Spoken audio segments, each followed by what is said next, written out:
Sederhana tapi bikin gagal diet. Halo dulur, kembali lagi di mini vlog Mbak Lili. Jenenge rencana ki ya mung rencana, embuh kapan kelakone. Lah piye to lur, wong jarene ki arak diet kok gur arak to. Nek aku ki nek masak ya mung sederhana, sing ana, sing eneng kulkas, ya sing ana eneng kebon, ya wis sak eneke jenenge ya lumrahe urip ning desa. Samane Mbak Lili ki arak masak sego tiwul tapi sadurunge ya diguyeng dhisik. Bukan pencitraan ya lur, Mbak Lili ki yo iso nek kur guyeng yo arep ora selejen kaya gaweane mae, tapi aku ki yo iso. Endang satset gaweane yo cepet rampung, pawone dienggo masak sego tiwul, gawene lawuh ning kompor wae ya lur. Lah isih ana ikan ning kulkas, langsung wae gek tak goreng. Yot gek dipersiapkan bumbune yo enek bawang merah, bawang putih, cabai besar. Aku ora nganggo cabai setan, mergane cabai setan iki lagi larang lur.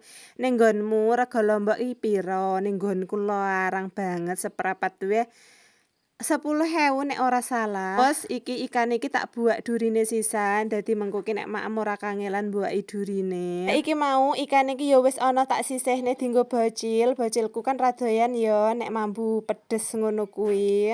Kabeh bahan wis siap, langsung wae bumbune ki digongso dhisik. Sampai bener-bener bumbune ki mateng ben ora mambu langu. Yange aku ki ora duwe tomat gak lur, enggahno nek ditambahi tomat, tambah jos-jis pokoke. Jelas ono-ono wae ditambahi aromatik, terus seasoning ben tambah enak, kayak dijegurke ikane. Ditambahi banyu, walah ketok medok banget masakanku. Ora lali dicek rasa.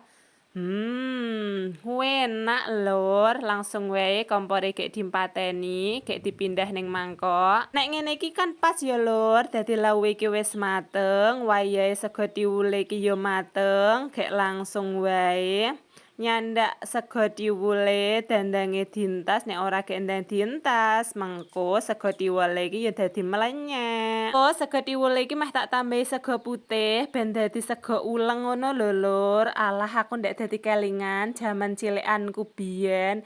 Nek mamak gawe sego tiwul ngene iki, nek esuk kan wis ngrusui ning pawon iki gek dikepelke, didokoni uyah ngono wae dikepelne, dicekelne ngono wis senengku jabang bayi. Wis ngene iki ketoke kok enek sing kurang ya lur. Alah yung kurang cocolan lur. Wis rasah bingung-bingung merembet-merembet ning etan omah, bablas yang ngarepan ame opo sing ijon-ijon kirane enak di nggo cocolan. Pokoke nek urip ning desa ki rasah bingung-bingung, ngramban ning samping omah, mburi omah, ngarep omah ngono wae wis enek, anggere gelem ngono kuwi lho.